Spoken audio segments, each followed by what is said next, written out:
KMAN, Manhattan. The following is an exclusive presentation of News Radio KMAN, your home for K-State athletics. It's game time. This is The Game on News Radio KMAN.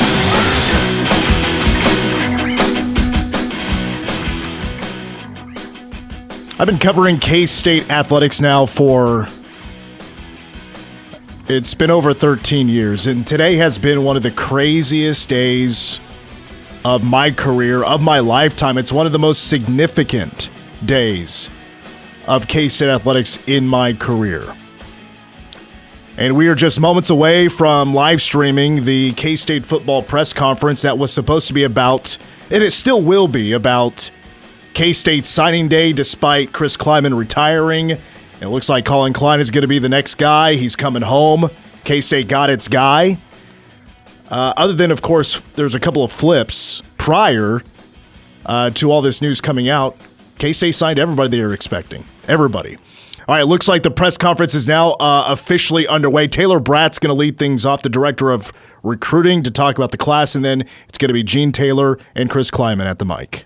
In K-State history. So I appreciate you guys coming today, and it's about the kids, and listen to me talk about the kids and what our staff did this season and putting together a great class. We signed 23 guys today. 17 will be mid-year, 4 out of junior college and 19 out of high school.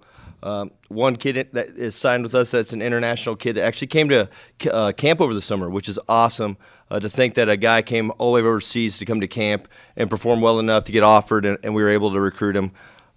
Thought we did a really good job with our O-line group in this class. We put together 5 guys. A couple of them really stick out to me are the 2 tackles, Keegan Collins and Oliver Miller, both really long, lengthy athletes. Excited for what they have. I was able to get on the road and go watch Oliver Miller play. Terrific kid, terrific family.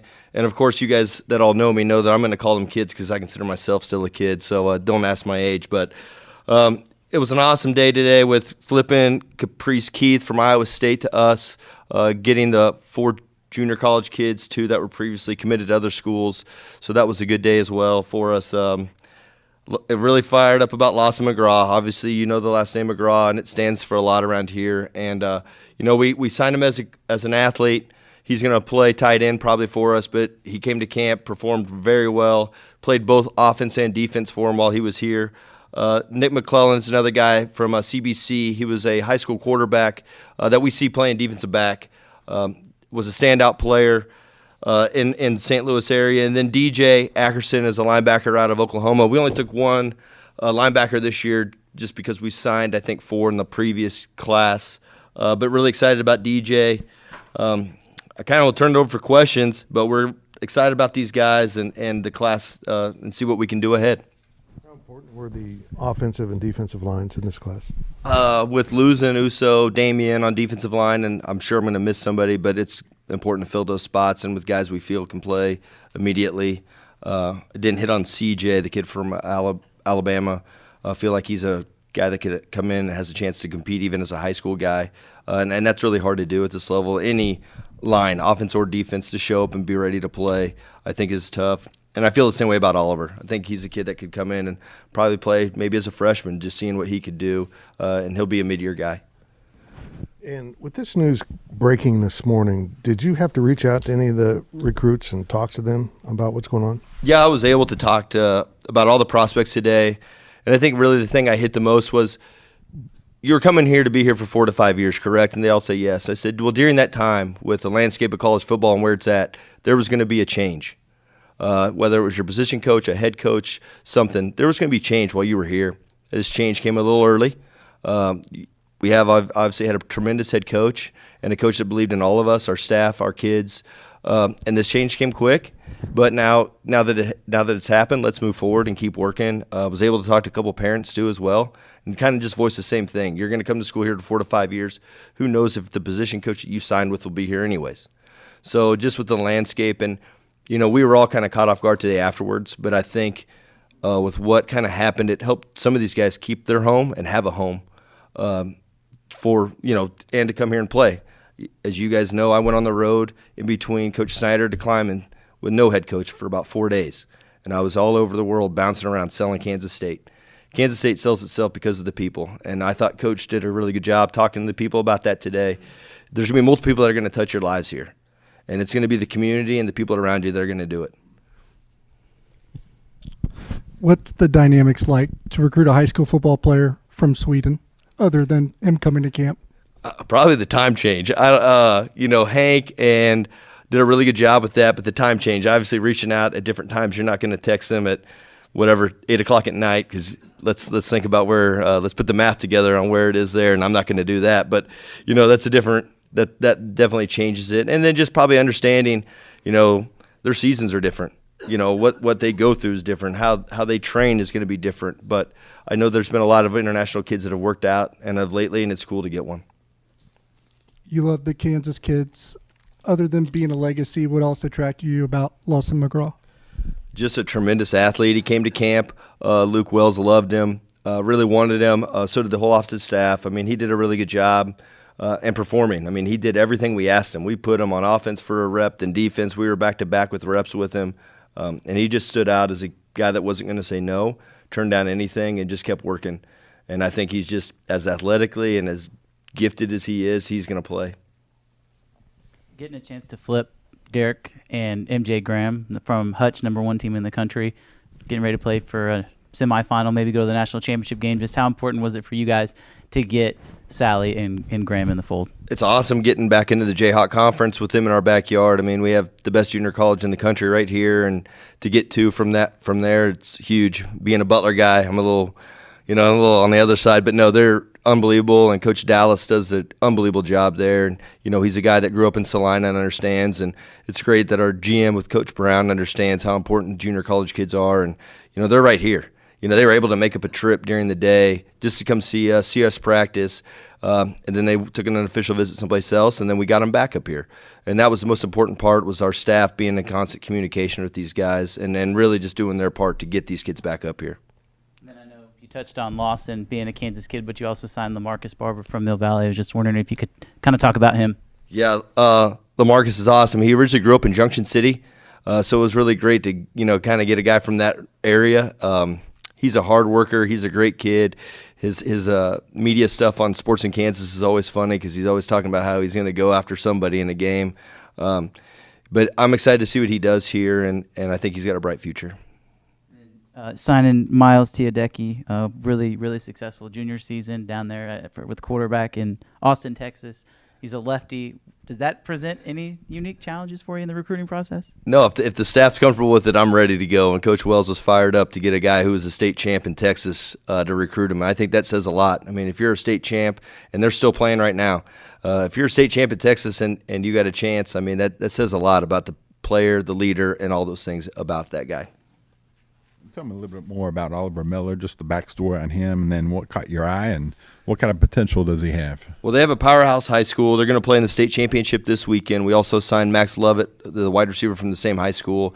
He's just a tremendously long athlete, and the coaches there were so high on him, and they think he's a special player. And, he made us battle a little bit towards the end because a lot of places were coming in on him. His senior tape is unbelievable, and I thought Coach LePac did a really good job, and again with the offensive staff, building that relationship with those guys and the belief that he can come here and play. It's close enough to home, which I think is intriguing too, because his family can get to and from. It's only one highway, so and we're both north of I-70, so it's an easy get.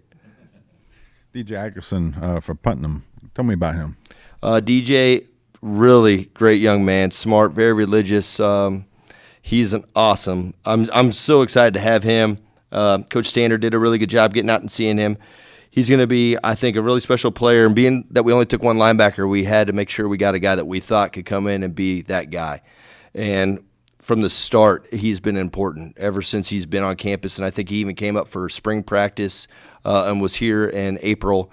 And it was so important to get him back for his official visit. And we even set his official visit late just so we could hold on and be the last touch on him. And then to close out the class and getting him, that was good, awesome.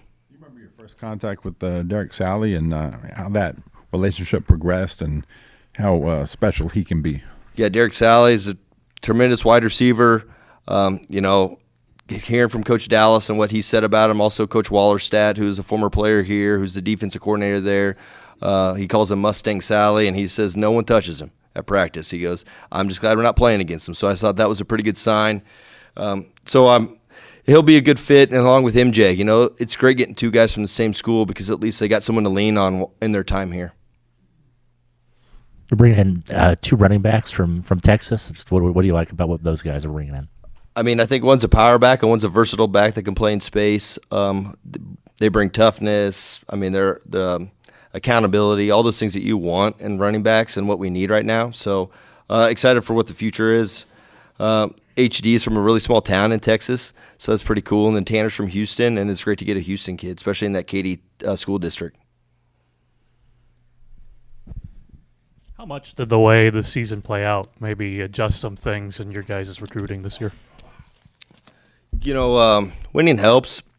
And, you know, we battled this season. You know, we had so many close games and so many close calls. And, you know, I'm on a group Snapchat with all these guys, and they're all fired up after every game. Win or loss, I mean, they were all pretty bought in, and they understood it's for K-State and the purpose of K-State and what it stands for. And that's probably the coolest part about recruiting guys and them is the buy-in, whether you win or lose. And, you know, a lot of them saw it as tough, man. That was, man, I can't believe it. We were so close. Man, it was so close. Then we had some really great wins. I mean, they loved what we did down the road. I mean, that was awesome. And they love what we've done here with all the players in the Midwest. I mean, we've done a really good job with Midwest guys and developing them. So I think that's what they see more than anything else.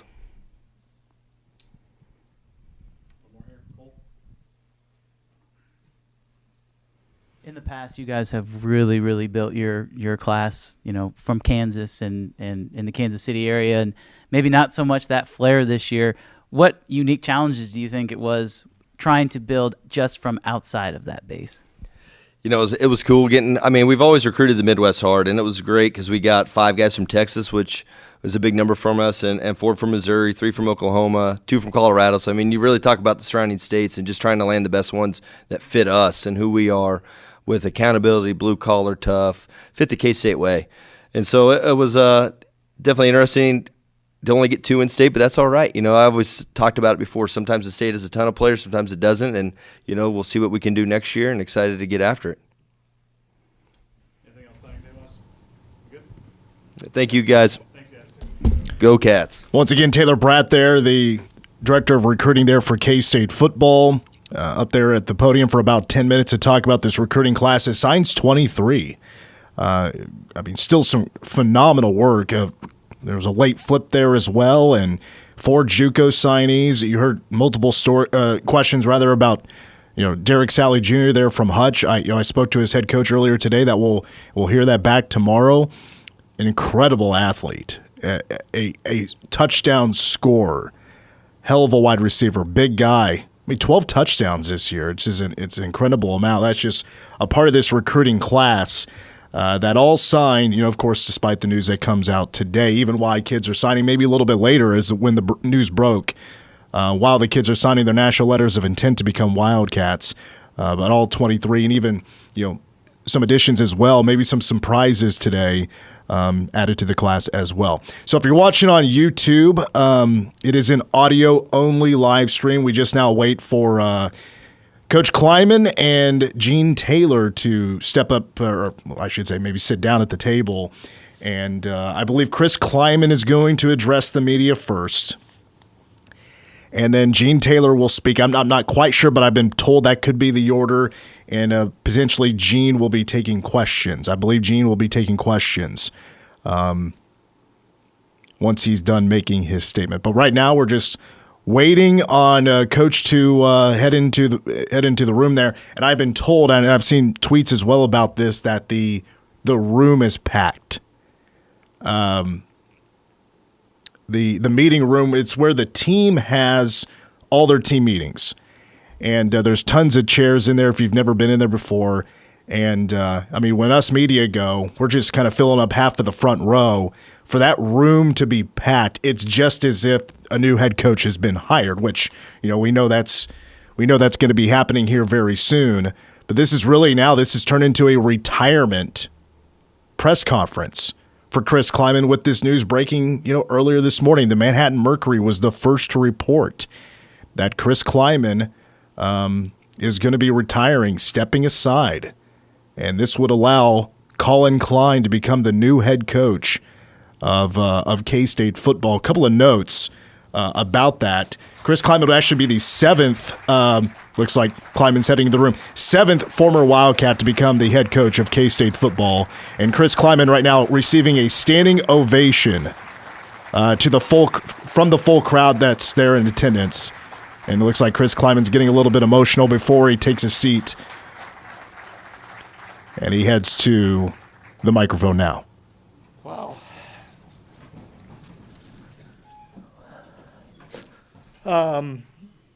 I can't thank everybody for being here.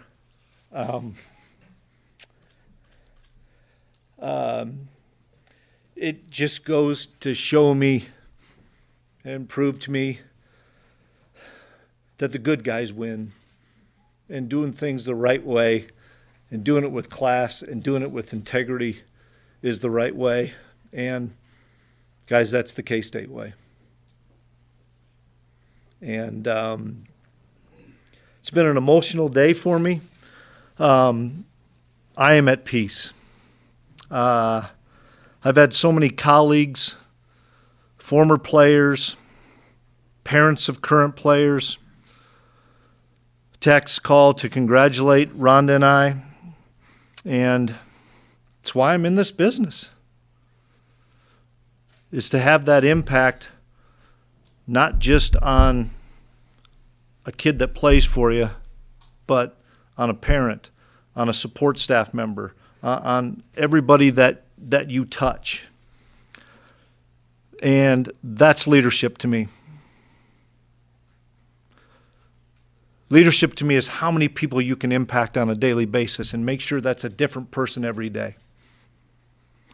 And as I retire after close to 35 years in this business, I've already visited with our players, but I'm one of the lucky ones. I spent 15 years at the last two stops, and that's a rarity. And I know some people in here have had that ability, and it's unique. It doesn't happen enough anymore.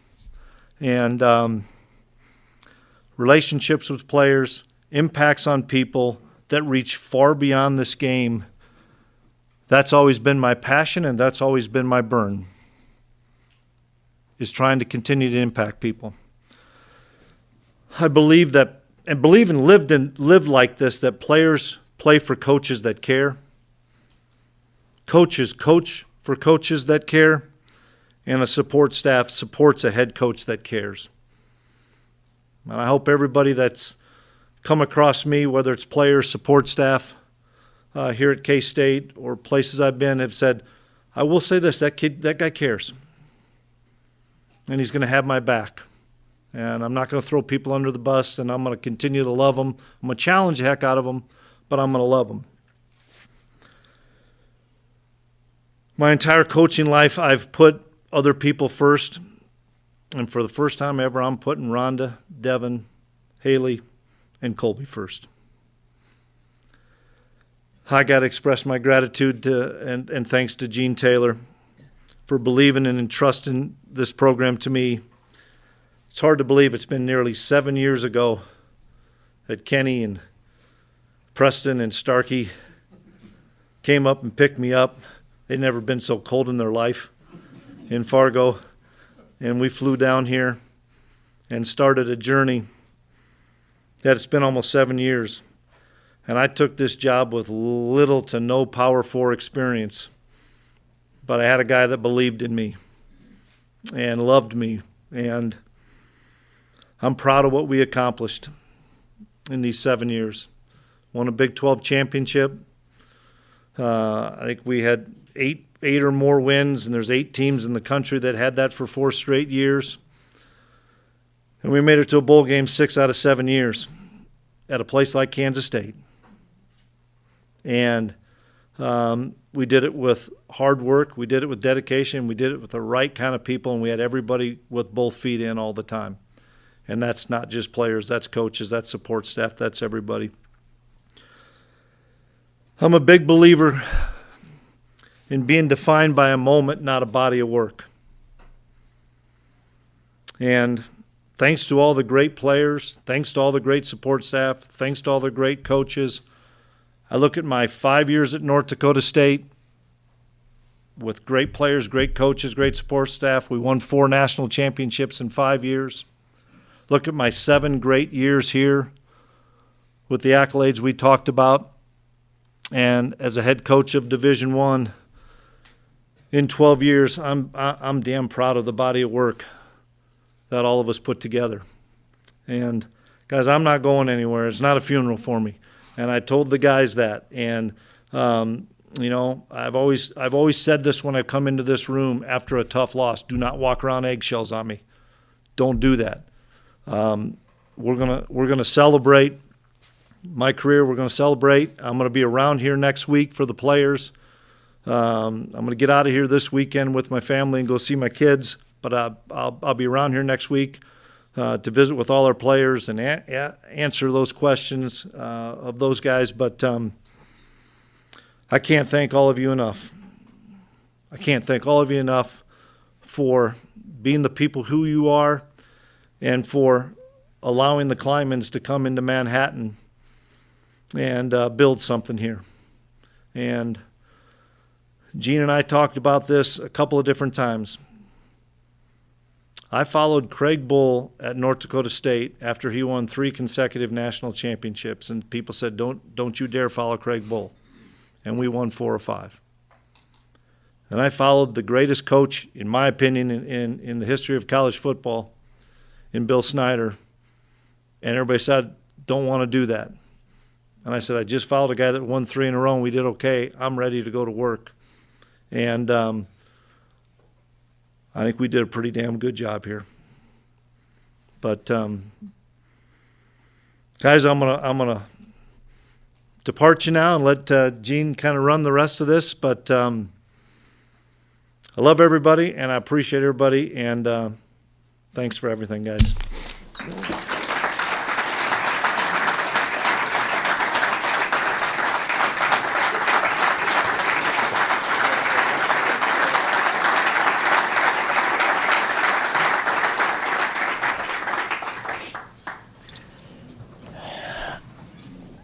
God, that guy pisses me off sometimes. He gets up here all stoic. I get up here all emotional. I'm a mess. I've been a mess all day.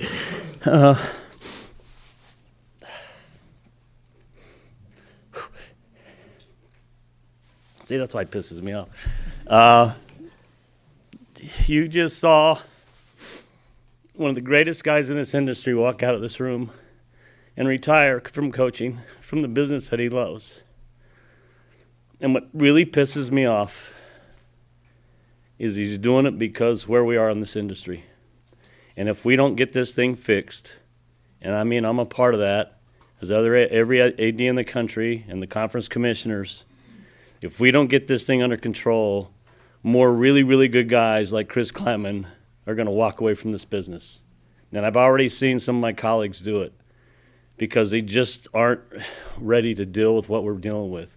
We have to get this thing under control. We have to sign these participation agreements, every school in the country. We have to come together and run the business as equally as we possibly can, and right now that's not the case. And people are ignoring the settlement. They're doing things that are outside of the settlement, outside of the agreement, and we need to get it under control. If we don't, more good people like Chris Klieman are going to leave this business. And I'm going to do everything I can to make sure, in my role as athletic director here and at some of the committees I'm on in the country, to make sure that we figure out this thing out. But it really hurts me that guys like Chris Klieman are leaving because what they came into the business for is different. Doesn't mean it's wrong, it's just different. And we have to find a way to make it as fair as possible across this country, and right now it's not. So with that's my soapbox for a minute. I'll answer any questions you guys have. And by the way, I really appreciate all the staff that's here, and I think it means a great deal to Coach that you guys came, and really appreciate it from my heart, too, that you guys showed up for him. What was kind of the timetable when this all started to fall in place? You know, we didn't really say anything. We didn't really talk until Monday. He and I got together Monday morning. And at that time, he still hadn't really decided. He just talked through some things where he was mentally, where he was family-wise, and said, Gene, I just got to take a couple of days. He was really committed to making sure that he really spent time with his family and thought through it, and as his faith is, prayed on it a great deal. And then he came in this morning and said, I'm ready. And he said, the biggest thing that made me feel really good is he said he was at peace. And that felt good for me. Can you talk about the process of finding a replacement? Well, it starts now. Obviously, I haven't done anything. I haven't talked to anybody. I wanted, to give Coach his respect and his due and let him talk to his team. And now as I told the team this afternoon, the business is different now. It's going to be fast. It's going to be efficient. And we need to move quickly. And we've already got all the things we need to be in place. So when we get to the point where we're ready to make an offer, that things can happen very quickly. And I think we need to make it happen quickly for the players and the staff so they know where the next direction is we're headed. What should Coach Klieman's legacy be after his 7 years here?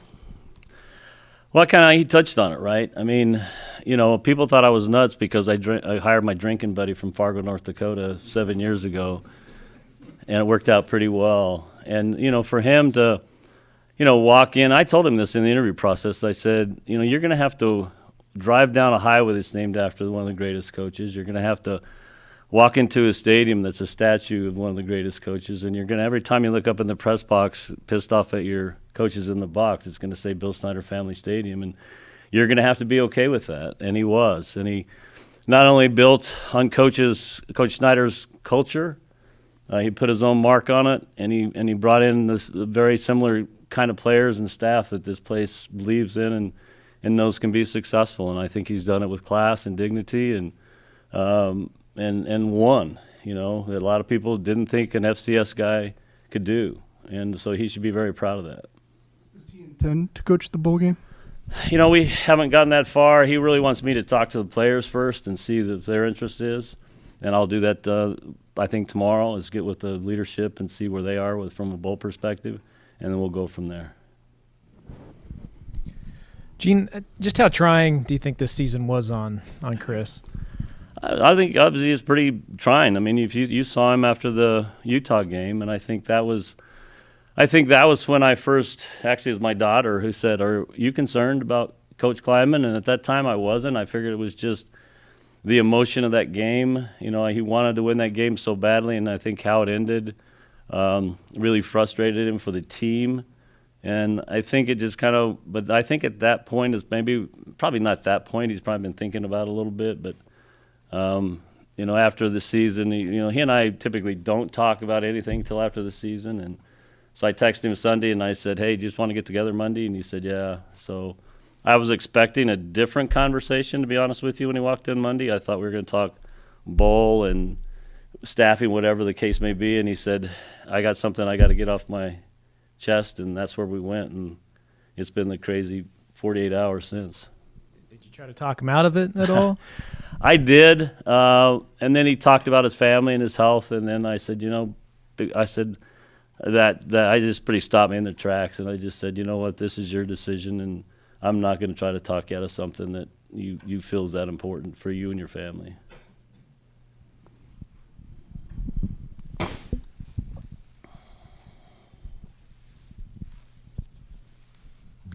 Kind of moving forward with you guys absorbing Wildcat NIL, how do you think that will help in attracting a successor?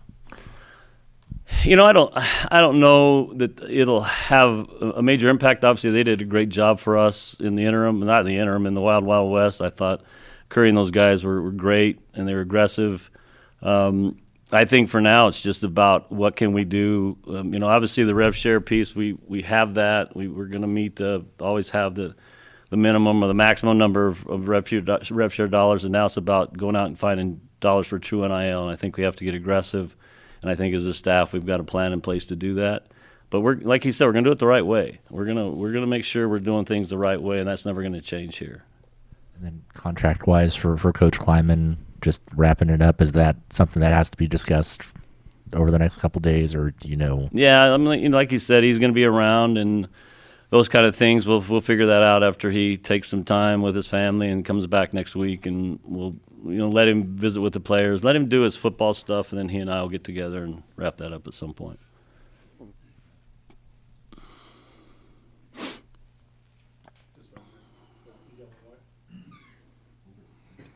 Could probably afford 2 mics at some point. Obviously, there's reports of a successor out there. Just how do you go about talking to the players about your process and maybe what they're seeing on social media? I always find it amazing that this has happened before, that somebody's already hired the guy, and I haven't even had any chance to talk to anybody yet. But, I just told the players the same thing. I said my job as an athletic director is to figure out what the next steps are. And, my commitment to them, and as my commitment has been to other teams that we've made changes or changes were made, that we're going to go find the best coach for this program and this culture and this institution. And we're gonna do it the right way, and that's going to be the major focus. The major focus isn't about me or winning the press conference. It's about these players, this culture, this team, and finding the best fit for that. And whether that takes 2 months or 2 weeks or 2 days, in this environment, it's going to happen a lot quicker and a lot more efficient and a lot faster. So that was my message to the players, that I made a commitment. I told them, I've done this a few times. There's a guy in the room that's never been a head coach before, and he's pretty good at the sport of basketball. When Craig Bowl left out North Dakota State, I wasn't sure who I'd hire. And I hired a guy that, his only head coaching experience had been in a small college. Like he said, I told him, I said, I'll never forget this. We were sitting in my best basement in Fargo, and I told him, I said, Coach, you're going to be taking over a team that just won 3 national championships. There were 25 seniors on that team, and they finished 16-0. And he said, well, what are my expectations from you? I said, my expectations are that, you try to win 7 or 8 games and get us back in the playoffs. He said, what are the other expectations? I said, the fans' expectations, you go win a national championship. And he did. He won 4 out of the next 5. And so when I hired him here, because we had the similar conversation. He said, what are your expectations? I said, you're replacing a Bill Snyder. He kind of worked out pretty well. And so I have experience in finding the right people for the right positions and doing everything we can from the support system to make them successful. And we're going to do the same thing this time around. Just given how close you and Chris have been throughout all this, is retirement something that's weighed on your mind at all, too? What time is it? Yeah.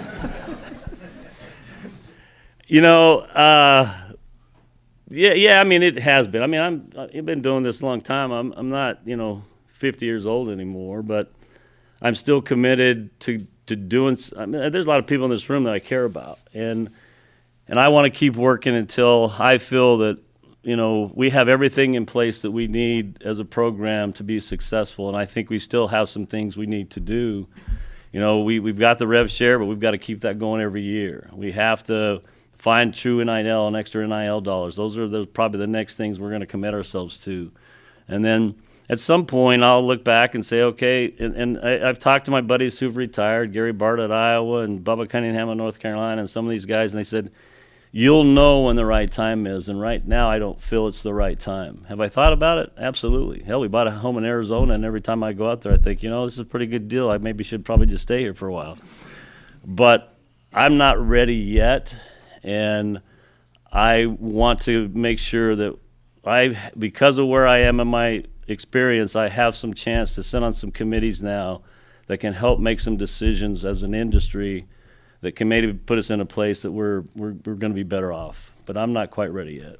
And with the next coach, is there anything you think you'll stress with that person about what it'll take to get this team back to a Big 12 championship level?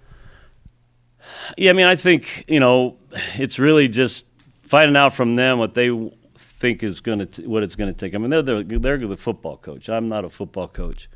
And so I'm going to ask the question, what do you think you need? What are some things you're going to need to be successful in today's era, and that's the conversation I'll have with that candidate or those candidates, and say, tell me what you think you need. And my guess is a lot of the things that they think they're going to need we already have in place, and then from there it's just once we make that decision on that coach, help them put together that staff and the things they need. But I'm not a football coach, obviously, but I understand the culture here and what it's going to take to be a fit in this place, in this wonderful place. And that's the first and most important thing, is finding that right fit. And the rest of the thing kind of starts to fall in place after that. Frank, you haven't retired yet, but you look pretty relaxed back there. Yeah, I guess. Any other questions for Gene? Just on the successor, you talked about, has there been a point of contact reached out yet? Has that phase begun, and when do you expect it to begin? No, like I said earlier, I have not, and I was going to wait to get all through this today for Chris, and when I probably go back into my office, I'll probably start making calls. But I haven't talked to anybody at all yet. Going back to your opening comment or what you said at the beginning, are there enough like-minded people like you to get this business where it needs to be? Yeah, my colleagues in the Big 12, because I put a text out and I just said, Coach Klieman, one of the best guys in the business, left, and here's why. And I said, if we don't, and I've got thumbs up from just about everybody in the conference. And I talked to other colleagues in other conferences, and it's just there's so many moving parts right now and so many things out there that aren't accurate. But there are people with really loud voices right now that are trying to keep this thing from being put in the right place. Today in Washington, D.C., they're trying to pass the SCORE Act out of the House. And I'm not going to get way into the details. That could be the first step. It's still got a long ways to go, but we all have to come together and speak off the same sheet of music, and right now that's not quite happening, and there's some pretty loud voices out there that are trying to do some things that aren't in the best interest of the industry, in my opinion. Just I know you already mentioned that Coach Klein, his main decision, or the main reason behind his decision was because of the state of college football. But was there any movement or potential movement in the coaching carousel around the country that might have caused this to happen now? No, I don't think so. I mean, we've never had that conversation, and I think it was a personal decision for him.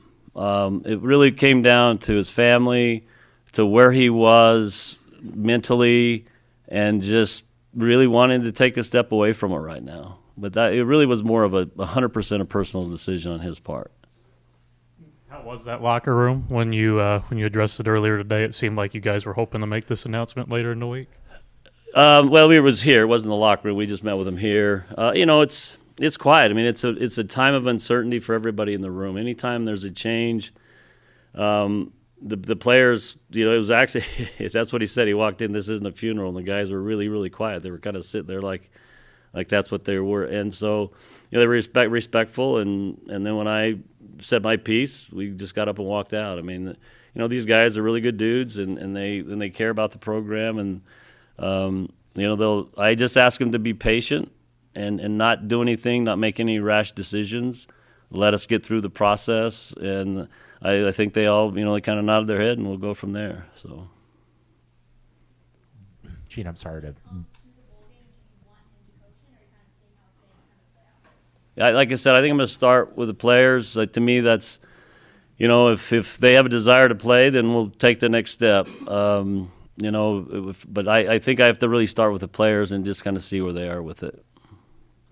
Sorry to belabor this again, but just because there's so many reports on the Texas A&M side that say that Collin has been connected to this job, you're saying the K-State has not had any conversations with him about this opening? Absolutely not.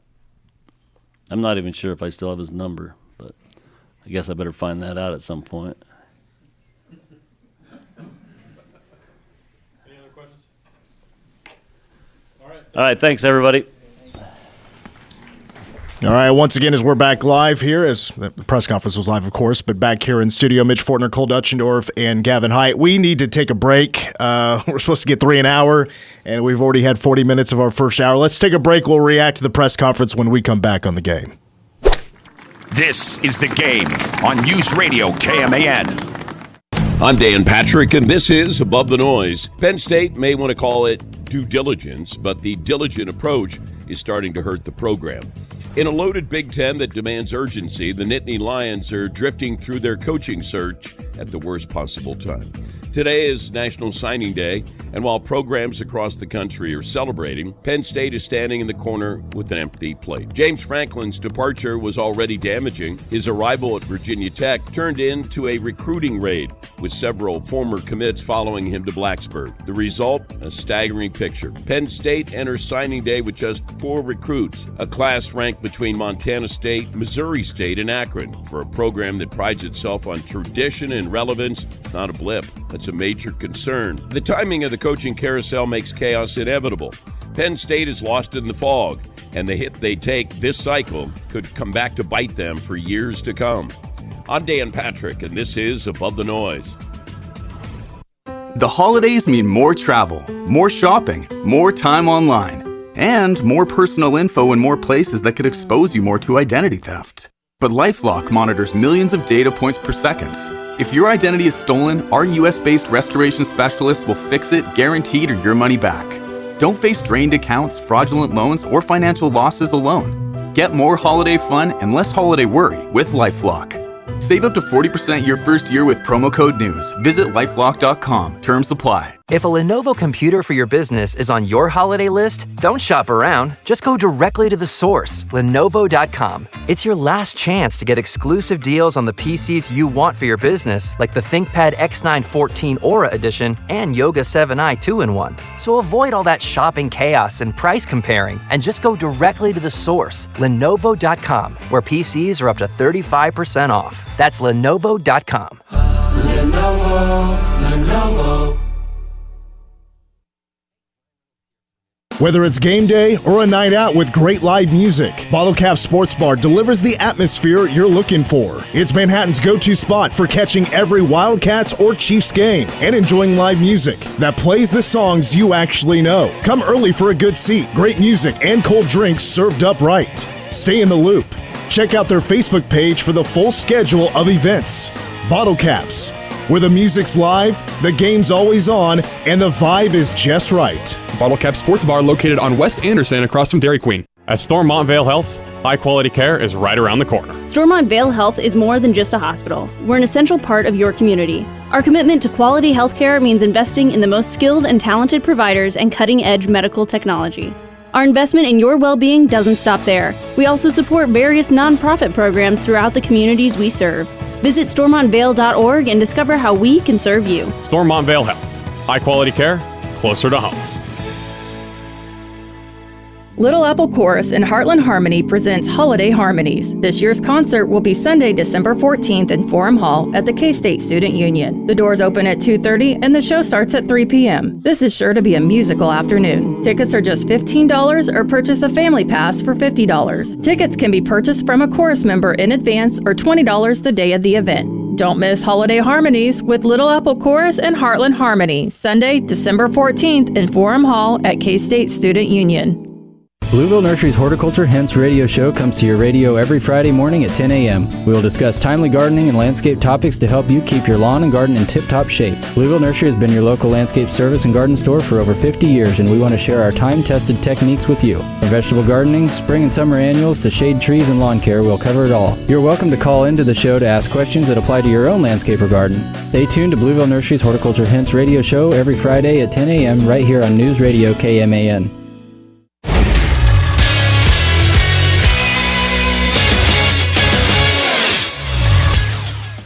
I'm Gavin Hyatt with a Game Sports Update brought to you by Bottlecap Sports Bar.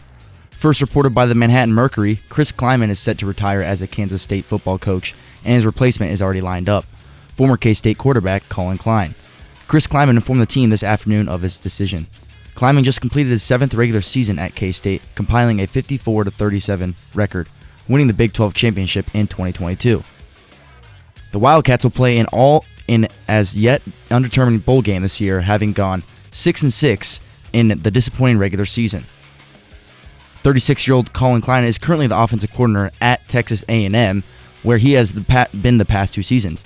Prior to that, he was the offensive coordinator under Klieman. He's a K-State icon, having led the Wildcats to the Big 12 title as quarterback in 2012. He was a Heisman Trophy runner-up that year. His name is in the Ring of Honor at Bill Snyder Family Stadium. K-State volleyball tabbed 3 All-Big 12 honors, the league office announced Tuesday. Senior Shaylee Myers became just the 6th Wildcat to earn unanimous All-Big 12 first-team honors and enters the NCAA tournament 3 kills shy of 1,000 over her career. Senior Avery Grant and redshirt junior Anaya Clinton each earned second-team recognition. K-State will face San Diego and Lincoln, Nebraska on Friday at 4:30 in its first trip to the NCAA tournament since 2021.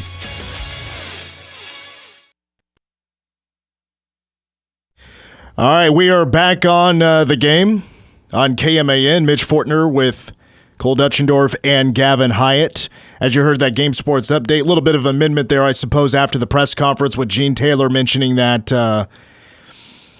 that they haven't been in contact yet with Collin Klein. Now, this first reported by the Manhattan Mercury. Of course, they're under our umbrella here at Manhattan Broadcasting, so we're all a part of the same company, for the most part, of course.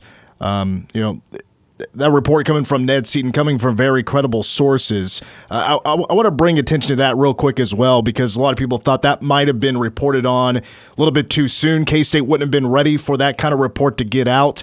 I can tell you, if the Mercury didn't do it today, there were national people that were going to pounce on this reporting. It was already out there to the national people. We were just able to confirm it first. When I say confirm as well, look, there's a lot of reports and from credible sources that point that Collin Klein is going to be the next head coach for K-State football. There's also, like Tim Everson, you heard him there in the press conference as well. A lot of folks in College Station reporting as well that Collin Klein is going to make the move after the college football playoff to come be the head coach here at K-State. So, I mean, that's pretty monumental news. You can, with that, you hopefully will be the case, because that would be the case of K-State getting their guy, right? But let's take a look at the highlights here from the press conference. Of course, was taking place a few moments ago. Chris Klieman comes in emotional, very emotional day. He says he's at peace, which for this kind of move to happen really quickly, Klieman and then Gene saying that this is really due to the landscape of the business, where we're at in college football. I can understand that being a very big part of this decision. I think you got to take in consideration as well, the season, and especially the last 3 years not living up to expectations. There's been, of course, some heat, some backlash from the fan base, and it could go certainly further than that we don't see on social media. Fans and others were very vocal about exactly what they wanted to happen next. And that's for Collin Klein to be the next head coach. And he can't help but consider timing here as well. And even using the word retirement, and Coach Klieman coming in saying, this retirement, all this stuff, I kind of have a hard time believing that Coach Klieman is just done. That's a little hard to believe. He's 58 years old. That's pretty young for a coach to be retiring. I know I believe Colby is still playing football at Kansas Wesleyan. He's had kids graduate from Manhattan High. Been here for 7 years. He's been a part of this community for a long time, but just a step away from coaching is a little bit hard to believe. However, with how tough the business is these days, what the fans want, and who wants to be the next head coach at K-State in Collin Klein, it's hard to ignore what could be, sounds like, for Chris Klieman. And, I feel like a big part of this as well is Chris Klieman realizing what could be for K-State athletics, what could be a next big step for what we need here in Manhattan, and that's let Collin Klein take the reins. Collin took the OC job back in 2022, but he wasn't just an OC. He was also pretty major. Curry Sexton told us this maybe about a year ago, that back in 2022 when K-State was maybe not as on board as they should be with NIL, needed to start making some moves, it was Collin Klein that got a hold of major donors, some major players, and really started to get that ball rolling along with Wildcat NIL. I mean, that's just a part of the puzzle, but Collin Klein has been a big part of that. Collin knows what it takes now, being in a high SEC and a major, a successful program here as of late with him as the OC. man, does he know certainly what it's taking now these days, and he has the energy and has the drive to be a head coach at this level and to go get what needs to be done, and is ready to get after it right away. And he's already helped K-State out with that in a couple of years past, in 2022 and 2023. I mean, 2023 is when, after that season, Coach Klieman comes out in a post-game, or I don't think it's post-game press conference, I believe it was the signing day press conference. He comes out and says, we need to be better with name, image, and likeness. And a big reason is because of Kobe Savage. Kobe Savage was tampered with. He goes to Oregon. K-State doesn't have a shot to retain him, and he takes a bag. He simply left because it was more money. K-State wasn't prepared to match or give him the raise that he was looking for. More notes from Chris Klieman from the press conference. Says he is the lucky one. 15 years and a couple of stops, of course, as a coordinator at North Dakota State, and then 7 years here at K-State. And again, this happening in a couple of years. He didn't take any questions. I think we knew that was going to happen. There was I got a note from K-State on that he probably wasn't going to take questions. It was going to be all Gene Taylor that took questions. Gene comes in. He's more emotional than Klieman. Of course, those guys are buddies. Again, will not confirm that he has been in contact or anybody's been in contact with Collin Klein about making that move. And I understand you're keeping this a day for Coach Klieman. It was also signing day. They still signed everybody that they were planning to sign. Not that, that doesn't necessarily mean that everybody's going to be sticking around through this entire process. And when Collin Klein coaches his first game coming up in September, if everybody sticks around, but still a pretty decent class, and everybody does still end up signing. Again, the timeline on this, they talked on Monday. Klieman ends up taking a couple of days to speak with his family, pray, and make a decision on what he is going to do. And he comes in Wednesday morning when it's signing day. The signing period is open, and tells Gene Taylor he thinks he's ready to hang it up and hand the reins over to a successor. That news came out, gosh, what was it? A little before 9 o'clock this morning. I thought it was pretty shocking. It was pretty shocking news. I wasn't expecting it. I know that's what fans wanted, but we didn't expect this to happen. We expected another year of Klieman. Can he turn it around? But again, with the timing, if it is going to be Collin Klein, timing plays a huge factor in this, because I actually said this to Ryan Lackey on Monday night. We're at the basketball game. I'm like, I can't believe Collin Klein has not been hired yet. I can't believe this hasn't happened yet. Turns out it sounds like USF was about to make the move, and more reporting on this, that, of course, that this wasn't talked about at the press conference, but that it was almost a done deal, that Collin Klein was going to be the head coach for the Bulls, and pulled the decision last minute because he wants to be the head coach at K-State. Not sure if Coach Klieman will coach the bowl game. Collin Klein is going to be most likely coaching throughout the college football playoff. He'll be sticking with the Aggies until they are done. He's not the heel like Lane Kiffin and gonna bounce after the regular season gets done and with his team a candidate to win the national championship game. Contract not done yet for Chris Klieman. It's definitely not going to be a his exit salary. It's definitely not going to be one of those that K-State can't handle. It's not going to be the buyout, which was exactly my reason as to why Chris Klieman would not leave this year. He's not going to get fired. It's a pretty high buyout. That's not the typical process of coaches these days, or really any days. The first thing you're going to probably do is clean house. So let's see. Is there anything I did not touch on? Hasn't talked with any coaches yet. That's according to Gene Taylor. And Gene's not ready to retire, by the way. So that's basically the highlights of the press conference, Cole.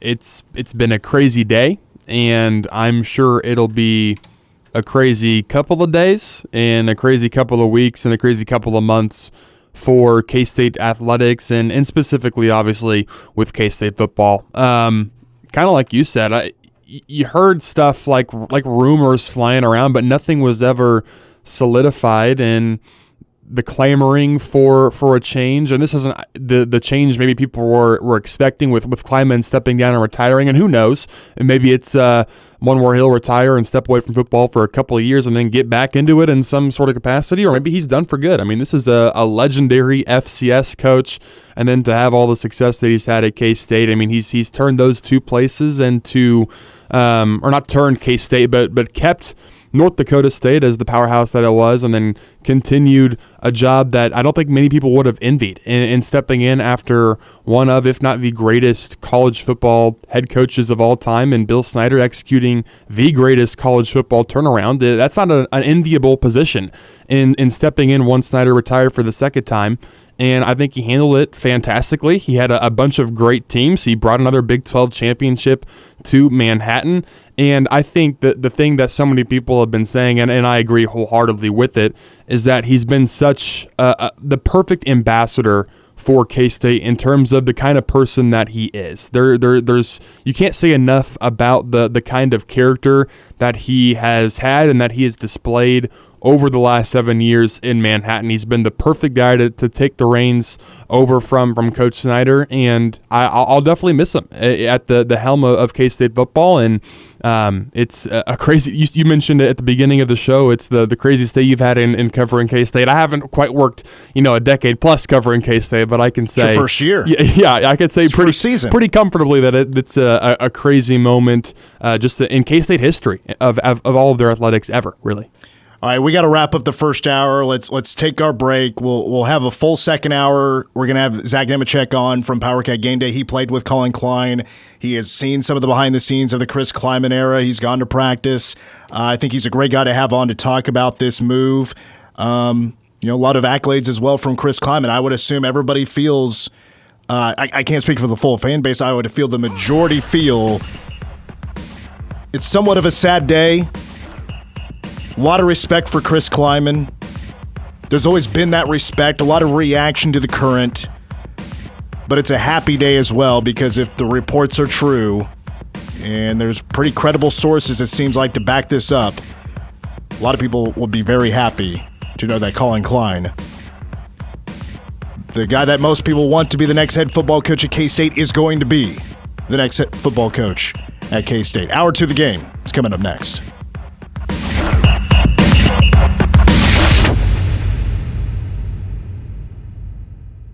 Tweet the game, KMAN, or call 537-1350 and get in touch with the show. This is The Game on News Radio KMAN. If you've missed the Kim Commando Show, you've missed a lot. Yeah, they forced Claude to unlearn all the information it got from the pirated technology. And it's a $1.5 billion landmark settlement. A reader from the current newsletter sent me a note. He put his name in. He made $6,000. That's crazy. Yeah, not bad for getting a free newsletter. America's digital goddess, Kim Commando, Saturday mornings at 9 on News Radio KMAN. Battles aren't won solely on the field. That's a common misconception. Battles are won within, over enemies of fear, enemies of doubt. In that place where promises are kept. Promises to oneself. This is a physical training event! Promises to one's community. Helping people move debris out of their house. Promises to one's country. In the heart of every Marine, you'll find a promise. A promise forever kept. A promise of battles won. Standing at the edge of a rocky shore, you breathe in the cool, salty air, watching the sun disappear on the horizon. Across the globe, someone begins their day along a sandy beach, listening to the rhythm of the crashing waves. You each envision a world beneath the water, vibrant life in every imaginable form. Now, imagine it's all gone. What was once a place of wonder and beauty is now a dull, lifeless wasteland.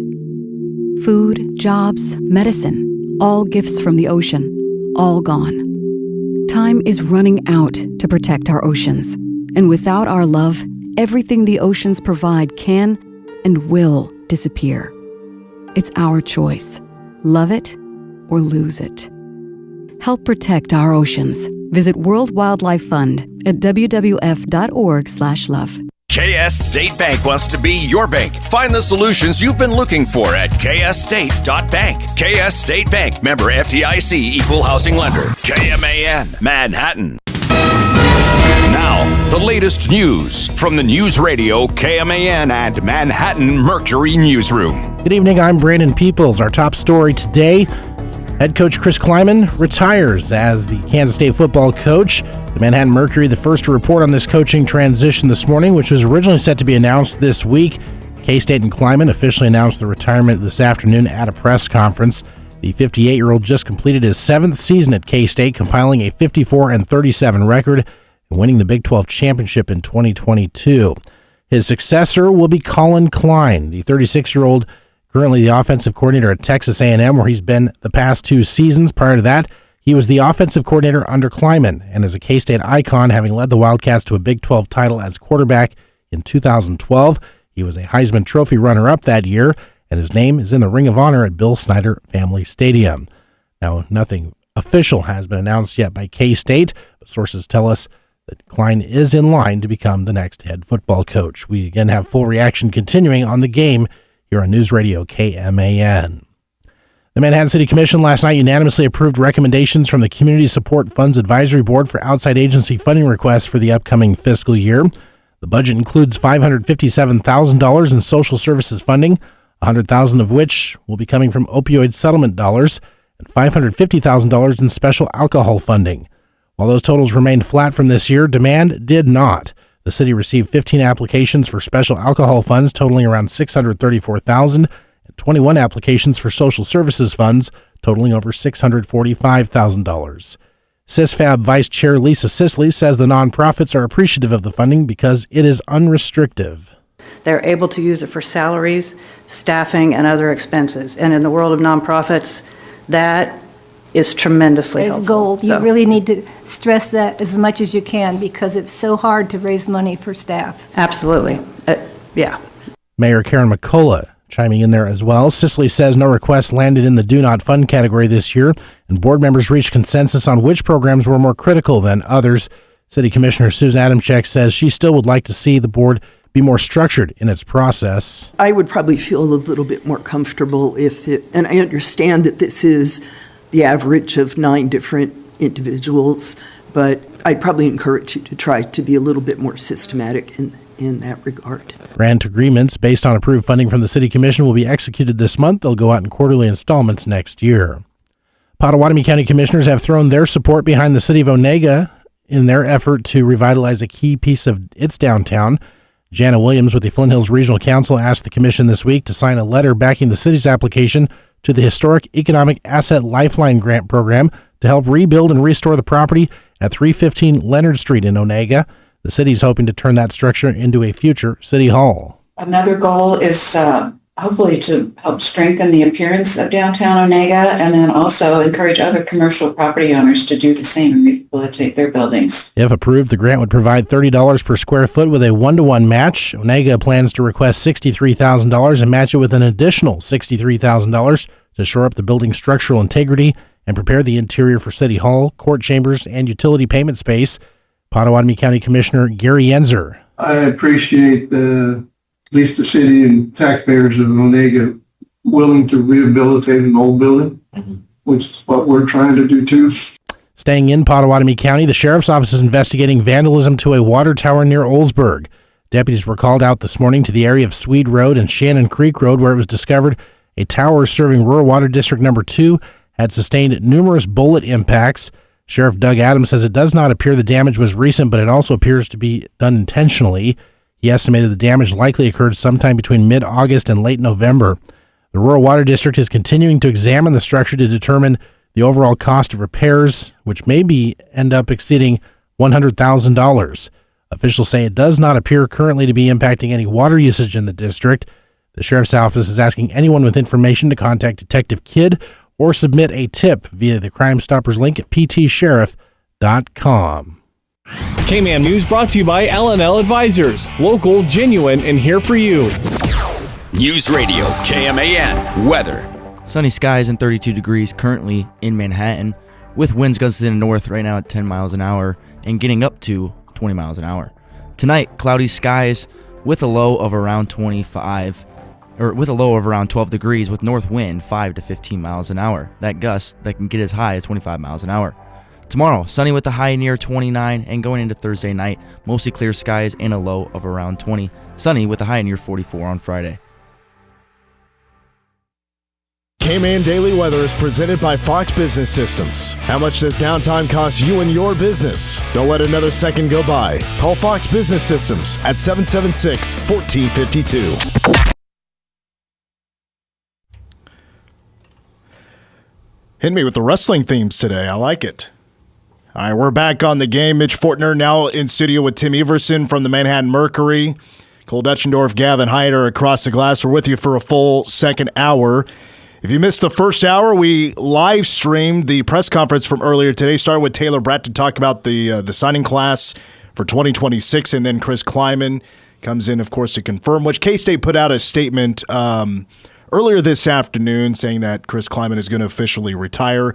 Gene Taylor then takes questions, touches on a number of topics, basically blaming the current structure of college football, the way the business is, how it's a wild, wild west, and that led to Chris Klieman deciding to retire. Tim Everson, it was the Manhattan Mercury. It was Ned Seaton that broke the news earlier today that Klieman is going to retire and Collin Klein is going to be the next head coach. As you were at the press conference, and as multiple questions were asked about the rumors that it could be a certain coach.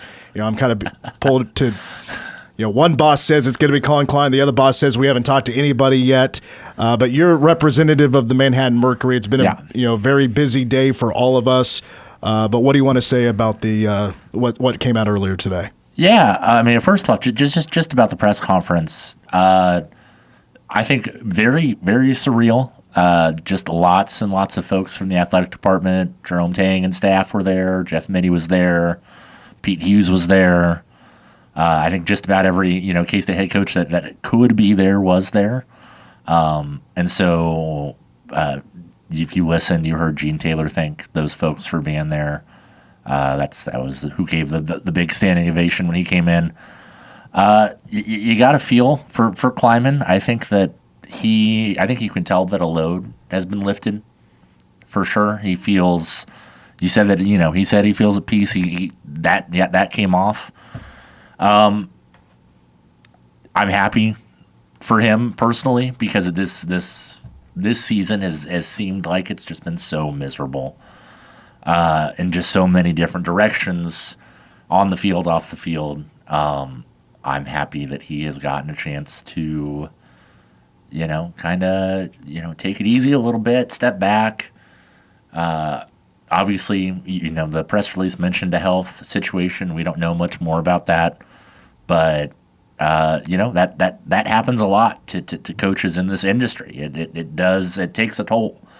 Even when you're successful, it takes a big toll. It takes a lot of yourself, and you can tell that Chris Klieman has put every single little bit of himself into this program. As far as replacing him, very interesting that Gene Taylor unequivocally said that he had not spoken to anybody when he was pressed on it again. When I asked him specifically, Collin Klein, no one from K-State has talked to him. He said that I don't even know if I have his number anymore, jokingly. Whether that's true or not, thinking back, I do maybe wish a little bit that I had phrased it Collin Klein or any of his representation. So that does leave a little bit of a wiggle room. You remember that for next time. Yes, but it's I would say that if he hasn't, they will be talking soon. Especially with the coaching carousel, the way that it's been over the past, month now. It's not like there's a whole big line of folks that would be competing with Collin Klein for this job that you would like to see. And again, if you look at the reports from the Texas A&M side, there's interest for Collin to return home on his side, and if there isn't interest already in respect of Chris Klieman and his decision yet, on K-State's side, there will be. I would be shocked if there's not discussions had between the two later today. I would be shocked. As far as we understand, all this news is coming from very credible sources that Collin Klein is going to be the next head coach. That's who the fans want. I think we've seen today the outpour of emotions from the fans. It really kind of happy on all fronts, praising Chris Klieman, thanking Chris Klieman for taking the reins that were passed on by Bill Snyder and continuing to win football games. One of my favorite games I've ever been at was in 2019 when K-State beat Oklahoma. First game I was on the PA. Chris Klieman in his first year does something that K-State hadn't done since Snyder 1.0 back in 1997. That's by beating Oklahoma in a home game. Yeah. It had been forever. Remember, even before that, Klieman comes in, doesn't even have a running back on scholarship. No running back on scholarship. Goes and finds 3 running backs, ends up having an 8-win season. Collin Klein becomes the offensive coordinator in 2022 after, obviously the OC before that. It didn't end quite well. 2 years for Collin Klein was pretty successful, won a Big 12 championship, and then ever since then it just hasn't been living up to expectations for K-State football. I do have just a number of thoughts about how I feel about the exit for Chris Klieman and my thoughts on his legacy here at K-State. It's not a legacy of Bill Snyder, obviously, but it is a legacy that's going to be appreciated once we move on. Because of winning a Big 12 championship, because of dealing, he was K-State's head coach, dealing with the biggest changes in sports history, especially college football and college sports history, with the introduction of NIL, the transfer portal. He was here for it. And it was a learning curve for everybody. I do not envy what he had to deal with. I cannot imagine what he had to deal with and his staff. And as, again, we heard from Gene Taylor, where the business is at now and how, basically the rules aren't appreciated by most. K-State's the good guy, and being the good guy is not winning. No, it's not. And I think that, it's not like you want to find someone who will make you not the good guy, because I don't think that's what someone like Collin, say, if that is who they end up going with, will do. But you have to have someone who is more comfortable working in the the modern age of college football, and can kind of is more flexible, can kind of roll with these changes a little bit easier. And that was it was one thing that was that Chris Klieman tried. He tried hard, and it's not like he completely failed. Again, K-State's going to a bowl game. They got 6 wins. Look, I know that it's not exciting, but it's not, there's one thing that K-State is doing that the folks in Lawrence aren't doing right now. It could be worse. If Chris Klieman had wanted to come back, he absolutely would have been able to. They would have, they're without any hesitation, any doubt. And I think that a lot of coaches with their pride would want to come back and prove it and show, hey, I want to go out on top. I know that I'm a better coach than what a 6-6 record shows. But Coach Klieman isn't built like that. And he mentioned that he has prioritized the team ahead of his own health and ahead of his family, and he wants to make that change. And that, I think, that has to be commended. As disappointing as it is for him to be out of coaching, which Gene Taylor talked about, until things kind of get regulated and changed. Gene Taylor mentioned the teams signing the basically we will not sue the NCAA contracts. And until that happens and they can get some real regulations in place, then I think he's absolutely right. You're going to lose people like Chris Klieman that do want to do it the right way, that aren't comfortable, sliding around in the muck of recruiting, and want to have do things with a little bit of integrity. Now, I do think that there's probably still room to do things with that level of integrity and still find a way to have some success in modern college football, and hopefully whoever replaces him finds a way to kind of thread that needle moving forward, and hopefully by that point there will be changes to the sport that will make that easier, but we'll have to see. And again, as you kind of mentioned there, who that new coach could be, we all assume, as it was previously reported, that's going to be Collin Klein. But going back to what Gene Taylor not wanting to say anything about that, that's not uncommon. That's what an AD will typically do, not confirm, really, or deny, I guess, if he has talked to anybody, but will not say who he's talked to. I was still a little surprised that he decided to say we haven't talked to anybody yet. No mention at all of Collin Klein until the name was actually brought up. Just wanted to have this moment for Chris Klieman. But back to Chris Klieman on the decision to decide to retire. I mentioned earlier that I think a couple of things come into play. One could be just the business, and two would be doing the best for K-State, because Chris Klieman, for his 7 years here, he has shown that he loves K-State. He wants the absolute best for K-State. He tried his best for K-State to be at its best and won a Big 12 championship in 2022. He loves his players. He has done a phenomenal job of retaining players that he wants to retain ever since the 2023 offseason. And players want to play for him. At the same time, and maybe a part of his decision that wasn't talked about, it could be about trying to do the best thing for K-State, and that is allowing Collin Klein to take those reins, because that's who the people want. On top of that, if it is strictly because of where the business is at, the business of college football, and that's a 99% reason, I totally buy it as well.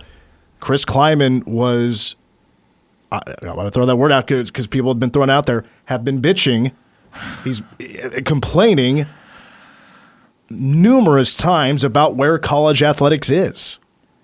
Been very frustrated with the landscape of college football, and has been complaining about the portal windows. And it's not like he's the only coach that's been doing that, but he has been complaining about college football and the landscape for years. So I buy it if this is the reason why. I totally buy it. He's still young. He's 58 years old, but it was brought up the SCORE Act. If you don't know what the SCORE Act is, it's the Student Compensation and Opportunity Through Rights and Endorsements. To be very vague on this, it's basically more regulation to really calm name, image, and likeness. Gene said that today it was supposed to be voted on by Congress.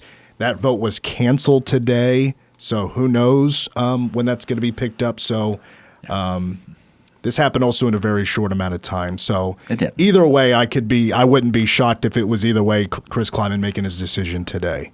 One more thing that I'll say about the Collin Klein situation, which I think that people would be good to remember in terms of how communication might happen. Collin Klein's agent is Clint Dowdle, former Kansas State staff member, who undoubtedly has many folks that still work in the athletic department's number. And so Chris Klieman is a very, very smart guy. And I believe that Chris Klieman wants the best, not only for the program, but also for the guys that he's recruited that are going to be on this team moving forward. And this is me saying, this is me speculating. I don't believe that he and Gene Taylor would have made this move now when they did if they didn't have a pretty good plan on who would be taking over just for the stability of the program. This isn't like a emergency situation or anything like that. Obviously, they thought that they would maybe be announcing it a little later in the week. I think that we'll see on that end. But I think that there's plenty of ways that messages can get between the athletic department and Collin Klein without direct communication between the two. I was told Friday. They were planning to do it Friday. And if it is going to be Collin Klein, maybe you would think, that deal could be done in a couple of days. It could be done tomorrow. Yeah. And then you never know. Collin Klein, he could be here on Saturday afternoon in Bramlage Coliseum waving to the people wearing K-State purple again at halftime of the basketball game against Seton Hall. I think that could be a situation that K-State could be in right now. I hope it. If it's Collin, I think it's going to happen very quickly. It's not going to be a long wait, and the deal is going to be done, and Collin Klein is your next football coach at K-State. And, you want to talk about getting your guy. If things go well, Collin Klein could be your head coach for 2 decades. Absolutely. Absolutely. And another thing a thing that's been reported, especially on the Texas A&M side, apparently Collin was – maybe a day or two away from becoming the head coach at South Florida. Yeah. I don't think, that doesn't happen. He's not a Florida guy. No, he's not. He's from He's Colorado. He's a he mountain needs guy. some snow. He does. He needs some snow. He does. And he misses it, I'm sure. I like I said, I would be surprised if that's not what happens, but we'll see. Well, again, the breaking news from earlier today, Chris Klieman, maybe a little bit earlier than expecting to do so, announces officially that he is going to be retiring from not just the K-State football as a head coach. It sounds like entirely from the sport to focus on himself, to focus on family. Look, I'll say it again. I would be very surprised if Chris Klieman is done coaching. He's young. He as soon as he left that press conference, I wouldn't be surprised if there's coaches contacting him to do this or that at their school and want him to come to their school. He's a great coach. To reflect on what Chris Klieman has done here at K-State, the 2022 Big 12 Championship, 54 victories, 6 bowl appearances, 8 All-Americans. He had 2 consensus All-Americans, and prior to Chris Klieman, we only had 1. He had 2. Deuce Vaughn and Felix Ndudike. Deuce Vaughn and Cooper Beebe. Yeah. Felix Ndudike-Uzama, though, was an All-American. He was a record setter. He was a defensive lineman of the year in the Big 12. Cooper won it once. Chris Klieman had the best offensive lineman in program history, the number 2 and number 3 running backs in program history, some of our best edge rushers in program history. I'm sure I'm missing some other notable notes or players or all Big 12 type of players. Best tight end in program history. Yes, Ben Sinnott, best tight end statistically, and I think we would agree just overall, best tight end in program history. Chris Klieman, I've said this is my favorite thing to say about Chris Klieman. He brought sexy back to the tight end position at K-State. If you want to talk about a position that he got on the straight and narrow, back of where it should be, back where into a place it should have never left, was tight ends that could catch some passes. Amen. That could stretch out, go flex into a slot position, go sit in a zone and go catch some passes. That was the spark of Adrian Martinez back in 2022 when he wasn't throwing the football downfield. You know what sparked him? Ben Sinnott. Ben Sinnott, man. Letting it loose at Oklahoma. Of course, he ran the football really well. That was a fun game after losing to Tulane. Boy, that 2022 season was a roller coaster ride. It was a weird roller coaster ride, but he won a Big 12 championship. Oh, by the way, one more thing, 7-0 against KU. Yep. 7-0 against those jabronis to the east in Lawrence. KU couldn't beat him either. And they're not going to beat Collin Klein. No. Undefeated. Never lost. All right, we got to take a break. Hey, our colleague from Powercat Gameday coming up next. He played with Collin Klein. He had seen some of the behind the scenes. He had been to some practices under the Chris Klieman era. We're going to be joined by Zach Nemechek. That's coming up next. The Game. You're listening to The Game on News Radio KMAN. Central National Bank reminds you to be hyper-vigilant about scams. You don't want to lose your entire holiday gift budget to fraud. If you do find a suspicious transaction, come into any Central branch. Your holidays will be happier and Christmas will be merrier if you keep your money away from scammers. Central National Bank, money for life. Member FDIC, money for whatever since 1884. This holiday season, keep your smile as bright as the lights in downtown Manhattan with Downtown Dental Group. Since 1986, they've been keeping Manhattan smiling, serving families, K-State students, and our friends at Fort Riley. Their team of compassionate, highly trained professionals provides state-of-the-art care with kindness and respect. From children's checkups to complete family dentistry, they're here to help you maintain your healthiest, happiest smile all season long. Downtown Dental Group, building lifelong relationships one smile at a time. Call or visit downtowndentalmanhattan.com today and shine bright this holiday season.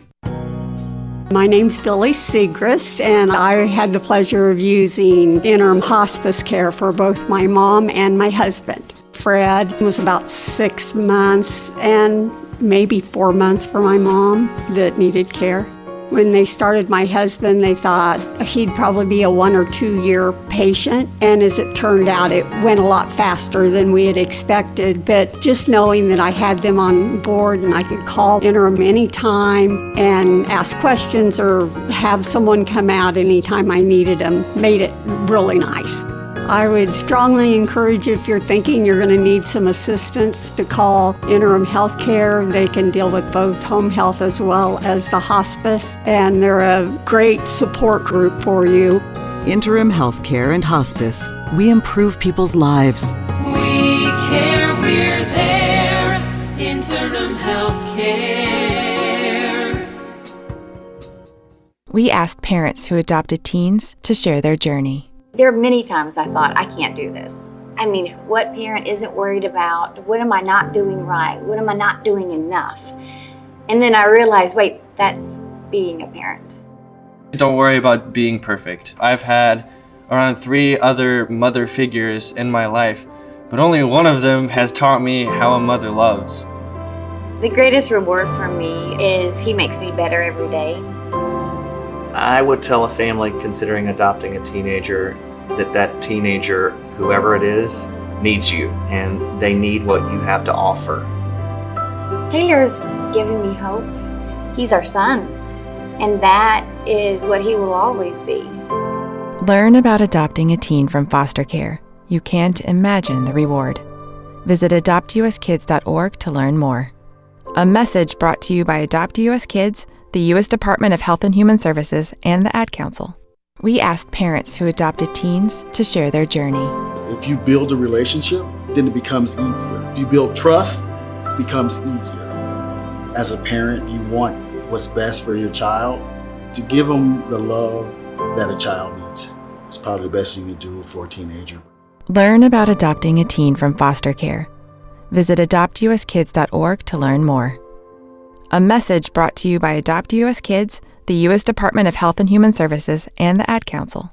The Ramsey Show. How do I protect myself from inheriting a timeshare? So basically a timeshare is a liability. It's a bill. So you're not going to end up owning this because you won't sign the transfer papers. They may take some of the parents' assets because it's very hard to get rid of. And one lawyer calls it legalized fraud. You can't give us enough money to take it. It's a poison pill.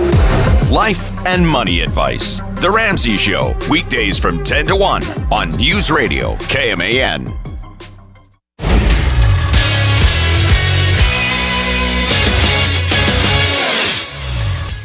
I'm Gavin Hyatt with a Game Sports Update brought to you by Bottle Cap Sports Bar. First reported by the Manhattan Mercury, Chris Klieman is set to retire as a Kansas State football coach. Chris Klieman informed the team this afternoon of his decision. Klieman just completed his 7th regular season at K-State, compiling a 54-37 record, winning the Big 12 championship also in 2022. The Wildcats will play in as yet undetermined bowl game this year, having gone 6-6 in a disappointing regular season. Athletic Director Gene Taylor said that K-State did not have a name in mind at this point, despite the swirling rumors that have named K-State great Collin Klein as a potential successor to Coach Klieman. Taylor said that he had not yet reached out to Collin Klein. Multiple outlets have also reported that Klieman will stay on for K-State's bowl game, but Taylor said that would be decided after conversations with the team moving forward. Klieman will retire from K-State as the second winningest coach in program history, behind only Bill Snyder. Some of his accomplishments include delivering a Big 12 championship in 2022, making bowl games in 6 of 7 years, and beating 5 teams ranked in the top 10 of the AP Top 25. K-State volleyball tabbed 3 All-Big 12 honors the league office announced Tuesday. Senior Shane Myers became the 6th Wildcat to earn unanimous All-Big 12 first-team honors. They'll play in Lincoln, Nebraska on Friday at 4:30.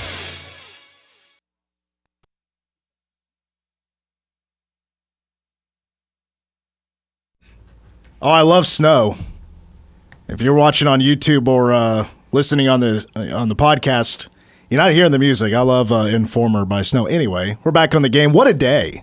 What a day this has been. Chris Klieman's going to retire. Gene Taylor not ready to formally announce Collin Klein as the next head coach. By the way, I was taking a look at the some of the YouTube comments here. So again, no, Gene hasn't confirmed yet that it's going to be Collin Klein. Look, give it a day or two. Maybe, I don't know. We'll see. I mean, end of the week, it could be done. He even said it could be, he said, like, it could be a couple of months or a couple of weeks or a couple of days. I threw that in there at the end. Welcome back into studio, Cole Dutchendorf. Hey, also a big day. Cole got a raise today. I did. Congratulations Thank on you. your raise. Appreciate it. How about that? So if you're watching on YouTube, if you don't mind, hit that subscribe button so I can get another raise. I want a raise now. I want a little bit more money in my pocket. We're with you until 6 o'clock. From Powercat Gameday, Zach Nemechek, we ready to go. Hey, Zach, I appreciate you joining us here during the week. We had another great season of Powercat Gameday. We got a bowl game still to come, but I want to get your reaction to Chris Klieman today, the news coming out that he's going to retire. Were you just as shocked as everybody else? I was. Yeah, the way I saw it was, Gene did look, more, just tired. Seasons can wear on you. And, I think you had mentioned his, displeasure with where college athletics was. So I kind of thought he'd probably just see his contract out and, right off into the sunset. I had heard Collin was going to take the South Florida job as well last week, so I kind of thought maybe he has a couple good years there. That's the natural stepping stone. So when I heard it all happening today, I heard Klieman, was retiring. That was a shock, but then bang, right away, Collin was coming in. So that was the real shocker to me. Of course, all K-State Nation wants Collin, but I just said, man, that seems a little out of order. We haven't heard from anybody else. So I refrained from repeating as much as I could until later in the day, and enough patients were asking me about it. And I had talked to enough people. It sounds like, he really is retiring, and hopefully it is Collin, even though no official word yet. With Zach Nemechek from Powercat Gameday. So you hear the news, you hear it's going to be Collin Klein. What was your reaction? Are you excited about this? Are you sad to see Coach Klieman go? What do you think about this move? As you know, Gene Taylor, if you watched the press conference or listened to it, that Gene wasn't ready to announce that, or wasn't going to confirm that it's Collin Klein. But just from that news, what was your emotions? That's a great question. First and foremost, when we hired Chris Klieman, I wasn't that far removed from playing, and I just said he's the exact right hire for Kansas State. He's a great predecessor to Coach Snyder. He's going to get young recruits in. He's youthful, but he's still a little old school in nature, and that's what K-Staters wanted. We couldn't just, we couldn't leave Snyder and go to a Cliff Kingsbury type guy. So I was so happy with Klieman. He did a great job. He won a Big 12 championship. He could recruit his tail off. He got, overlooked kids, got the most out of those athletic kids. I've always said that, he can recruit talent better than Snyder could, but Snyder could develop the heck out of talent, which is wonderful for guys like me. But then, going forth to, Collin, if it is to be Collin, I was cautiously optimistic, very happy. I think it's the move you have to make. That's what K-Staters want. We want Collin. We want to give him a try. But it didn't take long to realize everybody up in Lincoln, everybody wanted Scott Frost from Central Florida, just won a national championship, and 3.5 years in, it didn't work out the way he did. And Collin is a stand-up gentleman. I know him personally. My cousins played with Scott Frost, so they're two completely different people. Collin's a winner. He does it with integrity. He's a great guy. I think he is the right hire. It's, I just really wanted to work out for him. And everywhere Collin has been in his whole career, he's been a winner. So hopefully that continues back with this next time, hopefully at K-State. It's so funny that you mentioned Scott Frost. I've probably told you this before. Whenever I see a coach being hired by his alma mater, I think Scott Frost, who's just a legacy in Nebraska, and it couldn't have gone much worse, right? But if you look at Vanderbilt, Clark Lee, I mean, he's a baller, and he's winning a lot of games, and he is a alum of Vanderbilt. So, but I'm certainly optimistic about Collin Klein being the guy once the Cats finally announce that it's going to be him. Zach Nemechek from Powercat Gameday, former K-State player as well, joining us here on the game. So, 7 years with Chris Klieman at the helm. I know you touched on this a little bit, but when you think over the past 7 years and what has happened to be the successor to Bill Snyder, was he the right guy to take that job? Yeah, I do think it was. Nobody could see what was coming with NIL and the transfer portal coming down the chute. And that, that's the NIL transfer portal. That's a young coach's game. Nobody still knows what it's going to be. Klieman doesn't have another 10 years to sit back and figure it out and beat his head against the wall every single transfer portal window that opens up. But when we hired him, he was awesome. Small town guy. He was a winner at North Dakota State. He brought a lot of the recruits that he had signed to North Dakota State ended up coming to Kansas State with him.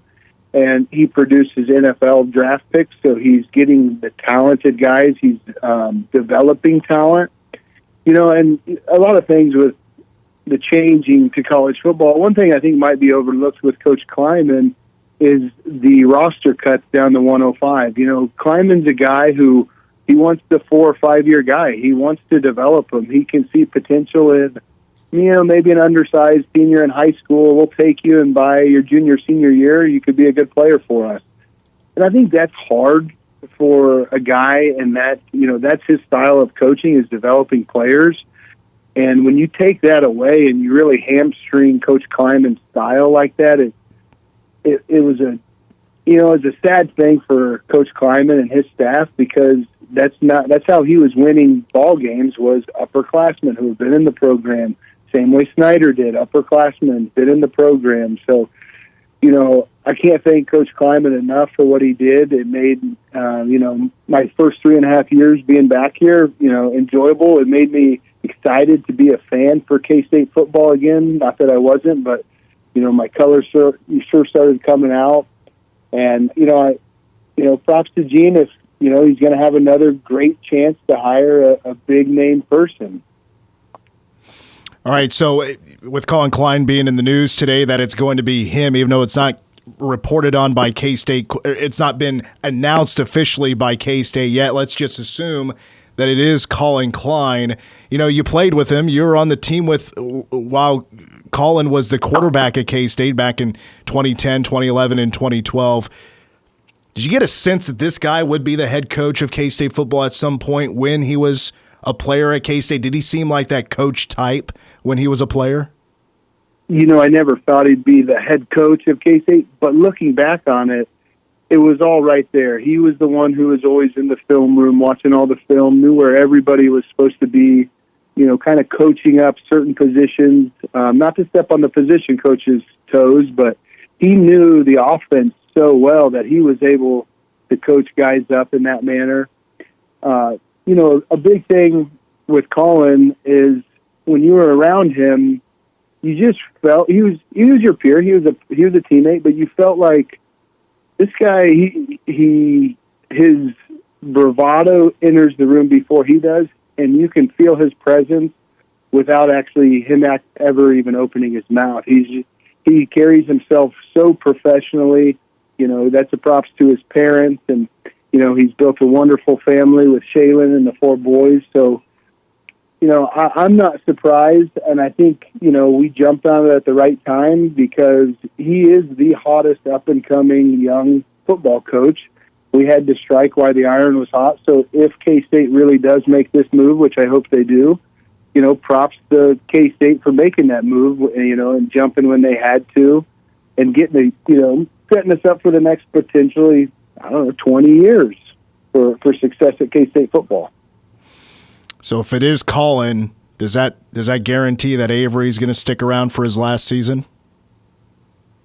I would assume so. It's gonna be pretty cool because he was the one who recruited Avery, and then when Collin left, Avery stayed, and I think it's going to be wonderful because Marshall Reed at A&M, kind of a similar body style as Avery, and people think, you know, Collin was a running quarterback. Oh, we're finally going to run Avery. I wouldn't expect that for a second. I think he's going to be very creative with Avery's skill set, but I don't think, you know, if he came into the room and told Avery and his group of, you know, surrounding people, hey, we're going to run you 20 times a game like I did, they'd be like, all right, I'll go somewhere else. So I think, you know, Collin's really, that's what makes him such a good offensive coordinator and hopefully a head coach is he can tailor his offenses to what the personnel is. And, you know, I have raved about it since he was our offensive coordinator. I watched him at Texas A&M. His ability to execute inside the 10 and inside the 5-yard line to get touchdowns and not settle for field goals is the reason why they're 11-1. I think when we played Utah, the week before they were down 27-0, and they needed 3 2-point conversions, and he converted on all 3. That's one of the hardest plays in football to score on. He did it 3 times in a row. So I'm very excited to see what he does for Avery, and I think Avery sticks it out with him. What was your favorite moment of the Chris Klieman era? You know what was the first thing popped in my head just now when you asked me that is he invited a letter to all former players saying, come back. We want you back. We want you a part of the program. That wasn't always the case. You know, Snyder kept it pretty tight, just the guys in the building, which has its successes. But when he sent that out and he said, hey, you played here in whatever capacity, I want you back. I want you at the golf tournaments. I want you at the senior send-off. I want you on the field for game days. Come to practice if you want to speak. You know, that just speaks to Klieman, who he is as a man and the program that he wanted to build. He's always said it. This is a player-led team. And that also means former players. Once a Wildcat, you're always a Wildcat, and you're always welcome. So that's my biggest, you know, my fondest memory of Coach Klieman. He came in day one, and he welcomed all former players back. How often would you go and use that opportunity? Would you go to practice often? So I always try to catch a couple 2-a-day practices to see who's running with the 1s, who's running with the 2s. But since I've been back, I've probably been to probably a dozen practices in 3 years. I never did it when I was in Kansas City. And then once the season starts, it's usually a little cooler, and, you know, they practice when I'm at work, so it makes it a little more challenging. But I always try to get there on during 2-a-days when they're practicing in August. All right, last thought here. If Collin takes the job and he calls you up and says, Nemo, I need you to be so and so on my staff, would you entertain doing it? Oh man, I'd be more concerned if he asked me to be on the staff because he knows my knowledge of football probably ain't going to cut it at the Division I level. But if he needs a little league coach for one of his kids, I probably would take a stab at that. I'm better at teeth these days than I am at football. Well, that means you'd have to leave Powercat Gameday, and I do not want that to happen. All right. Neither do I. Zach, hey, appreciate your time, and, we'll have Powercat Gameday for a bowl game coming up here soon. Thank you for your time, sir. You bet, Mitch. Looking forward to it, man. Have a good night. You too, sir. That is Zach Nemechek, former K-State tight end, and of course with us on Powercat Gameday. Just wrapped up his second regular season. We got one more to go for a bowl game, which, by the way, is going to be announced on Sunday. We'll take our final timeout. We'll wrap up the game coming up next on KMAN. Your home for K-State sports. And another Spaniard shines at Augusta National as Carla Bernat Escuder takes the title. This is The Game on News Radio KMAN. Journey through a classic story of small wonders and big dreams. Not a second can we spare, 'cause it all comes down to Christmas. As one of America's favorite Yuletide movies comes to life, join Ralphie, his family, and best pals live on stage. We triple dog dare you to miss the smash hit A Christmas Story, the musical. At Kansas State University's McCain Auditorium, December 10th. For tickets, call the box office or click online. Sponsored by Kohlmeyer Orthodontic. At ESB Financial, we think it makes sense to pay you. That's right, get paid 5.04% annual percentage yield on balances up to $20,000 with our free Kasasa Cash checking account. We'll even refund your ATM fees nationwide, and the best part is there's no monthly service charges or minimum balances to keep. All you have to do to earn your rewards are a few simple things each month. The best part? These things make banking easier. Visit esbfinancial.com to learn more. Special terms may apply. ESB Financial, member FDIC, equal housing lender. I'm PJ Glasser, host of Send It In, here to help you beat the books with the BetMGM Network. Colts and Jags play a massive game on Sunday with first place in the AFC South on the line. The Jags just keep finding ways to win games while the Colts have struggled here as of late. Indy has lost 10 straight games in Jacksonville, and I don't see that streak stopping this year. Give me the Jags, plus 110 on the money line to win the game. I'm PJ Glasser, host of Send It In on the BetMGM Network. Bet smart and beat the books. Download the BetMGM app today, and please gamble responsibly. My name is Whitney Allen. I am a widow. My husband Ryan died. We never thought in a million years we'd have to use life insurance. The unexpected happened. With Ethos, it is so fast and easy. It's 100% online. You can get a quote in seconds, apply in minutes, and get same-day coverage. No medical exams, and you can get up to $3 million worth of coverage through Ethos. Get your free quote at ethos.com/game. That's ethos.com/game. Time spent on application may vary. Online health questions required. We are the keepers of the wild, America's original and most invested conservationists. For more than 80 years, we've been committed to conserving wildlife and the natural landscapes that define our nation. From rugged alpine ridgelines to peaceful tall grass prairies, we've supported the conservation of more than 36 million acres of American wildlands. Our funding has led to cleaner water, fresher air, and improved wildlife habitat. From abundant fish and waterfowl populations to robust deer and elk herds, nothing is more important than maintaining wild spaces for adventurers to explore and wildlife to thrive. We are America's hunters and target shooters, stewards of the American outdoors. America's hunters and target shooters, along with firearm, ammunition, and archery manufacturers, have invested more than $46 billion to help state fish and wildlife agencies manage and protect wildlife and wildlands across America. For more information, visit outdoorstewards.org. Guide dog partners bring greater freedom, confidence, and mobility. They are trusted friends that offer new opportunities for social interaction and greater independence. Guide Dogs of America is a nonprofit organization that provides these loyal and loving dogs free of charge to people who are blind or visually impaired. To learn more about Guide Dogs of America, visit our website at guidedogsofamerica.org or call us at 800-459-4843. Chiefs have 4th and goal at the 2. Mahomes takes the snap. Now throws it back in the end zone. Caught Kelsey! Dreams on his body. Touchdown! Kansas City! Sunday, the Chiefs are back at GEHA Field at Arrowhead to host the Houston Texans on Sunday Night Football. Pre-game starts at 6 right here on your home for Kansas City Chiefs football. News Radio KMAN.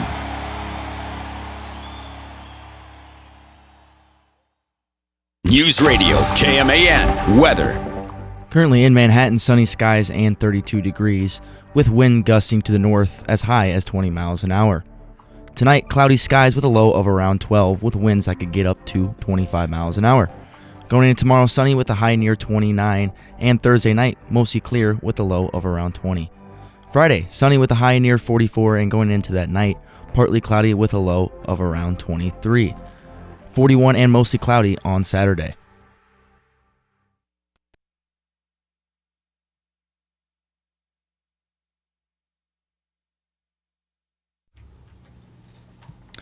With you for a few more moments on the game, Mitch, Cole, Gavin.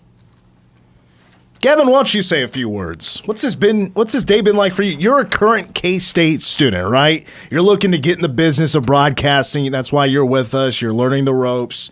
And what's the word they use on The Office? Scuttlebutt? I think that's what they say. What's been the scuttlebutt around campus today? Well, I don't have classes on Wednesday, so that doesn't help. So Must be nice. or Monday, Wednesday, or Friday. So that it didn't get really much around the campus. There's group chats I'm in, and, talking about all this. Like, that was the first thing I woke up to, obviously, this morning. And I was surprised, as everyone else was. And I know a couple players, good friends with a couple players, so I had to get the reactions. Like, what is your guys' reactions? Like, I have to get that. And they're like, yeah, we knew nothing about it. And I was like, oh, okay. Well, I didn't know that. I was like, I thought you guys maybe knew something about it before. They're like, nope. And so, yeah, I don't know. It was just, I guess I couldn't really get the vibe of the whole campus, but as a friend group, it's definitely a surprising. It was shocking. It was very surprising. I'm with you. And that's what I've gathered here throughout the day that, when we all found out, I think a lot of people in Veneer was finding out the same news. This may not make the most entertaining comparison, but it kind of reminded me of like a pro wrestling thing when they try to keep something secret, like there's a big return or something like that. They keep it very secret until they're ready for the debut. They try to keep it from those like the media or the dirt sheets from getting out. So if that is the case, you can't tell anybody your news anymore, especially if you're at that level. You can't tell anybody. You and the AD, and that's it. Can't tell your dog. Can't tell your neighbor. Keep it to yourself. That the news certainly got out. But anyway, Manhattan Mercury was the first report on it. Ned Seaton, of course, our owner of the Mercury, with that news from earlier today. Go over the details in the timeline of the press conference as well from earlier today. Chris Klieman at 4 o'clock said it was an emotional day, but he's at peace with his decision. It feels like he's the lucky one, spending 15 years and 2 stops. That is very hard to do. He did not take any questions from the media. He tried to hold back tears. Gene was struggling with that more than anybody. Gene Taylor. And by the way, Chris Klieman got a standing ovation at the press conference. That place was packed, to the gills, with people, coaches from other teams, staff members, just packed with people, not just the media. And Gene was very emotional at the press conference. Not happy at all where college football is. He said that's the main reason. That's the reason why Chris Klieman is leaving K-State, because of where college football is at today. They talked Monday. That's when Chris Klieman brought up that he's thinking about this move, but needed a couple days to think about it. And then he said today. Today was the day that Klieman made the decision that he's going to step aside. He's going to retire and move on and allow somebody else to take his role and to do a better job of embracing and attacking these differences in college athletics. Gene tried to talk Coach Klieman out of it. Obviously wasn't successful, so this was a Chris Klieman decision. And now it's up to Gene Taylor to make that hire. The Chris Klieman, whatever he's going to get for retiring, those details have not been worked out yet. And Gene Taylor has said multiple times he has not talked with doesn't know if he has Collin his number. Klein. Doesn't know if he has his number, but as Tim said at the beginning of this hour, probably should have phrased the question a little bit differently, because probably should have brought up talking to his people. Mm-hmm. Have you talked to the people? Because his agent is used to work here, used to work at K-State. So I will just end it on this. I would expect it to be Collin Klein from everything I've heard personally. That is going to be the move. It's just let K-State do their thing. And this should be a day for Chris Klieman, where we celebrate him and all that he has meant to the university. And that's what the press conference should have been and was with Gene Taylor. But I never would have expected the fans to get what they want. in this situation. Like, there's still a ton of respect for Chris Klieman, because if you think, like, I thought that if it, Kleiman's back for another year, you're probably not going to see a lot of changes with the assistant coaches. At least on the surface, it felt that way. Guys are going to get job offers, right? An opportunity to leave, but it felt like Klieman wanted to retain it. I don't want to mention names, but guys that were here that maybe the fans weren't biggest fans of. And now, Collin, he knows everybody, right? He knows all these coaches. He's worked with most of them that are on this staff. Players. So there's going to be, these players, but with the staff, I mean, you want to talk about still keeping guys around. There is that possibility. I don't think it'd be a complete makeover of the staff. I think a lot of guys would have an opportunity to stay. Obviously, there are some that would not be staying, and I will leave it at that. I'll leave it to K-State and Gene Taylor and others to do their job and get things finalized, and I think it could happen here very soon. It's going to be, I said it earlier, it's going to be a really exciting couple of weeks. And obviously you still want to hold that respect for Coach Klieman. But again, it's not a funeral. And so the new era of K-State football begins very shortly. And it'll be an exciting couple of weeks, couple of months. Well, it feels like a breath of fresh air, especially over the last couple of weeks, the way things have turned out with football. And then, with basketball having its struggles here recently. The breath of fresh air isn't necessarily Chris Klieman leaving. It's who could be the next head coach. And it's the guy that everybody wants. The former, Heisman Trophy runner-up. Should have been him, not Johnny Football. Collin Klein. And it could be a matter of time. And with that, we can bring it to a wrap. Not going to really do Ask Us Anything. I don't have any Ask Us Anythings. We got to wrap it up. We got to get to that final break. And, boy, an interesting day for sure. Tomorrow's show, it's going to be like it was supposed to be today. A lot of signing day stuff. Drew Galloway from K-State Online will join us. Drew Dallas, the head coach of Hutchinson Community College Football, will be joining us. 4-star, listed as an athlete. He's probably going to be a tight end on the staff, and Lawson McGraw will be joining us as well. Plus, Manhattan High football, they won a state championship. They'll be joining us in studio to talk about the state championship win over Olathe Northwest. For Gavin, Cole, I'm Mitch. Have a great day. Go Cats. ESPN Radio Sports Beat with Evan Cohen. On Tuesday, College Football Playoff Committee released their latest rankings. Ohio State 1, Indiana 2, Georgia 3, Texas Tech 4, Oregon 5, Ole Miss 6, A&M 7, Oklahoma 8, Alabama 9, Notre Dame 10, and 11 and 12 reserved for conference champions. More chaos. Like, what happens if Alabama loses? A 3-loss, non-SEC title-winning team? Are they in? Should they be penalized?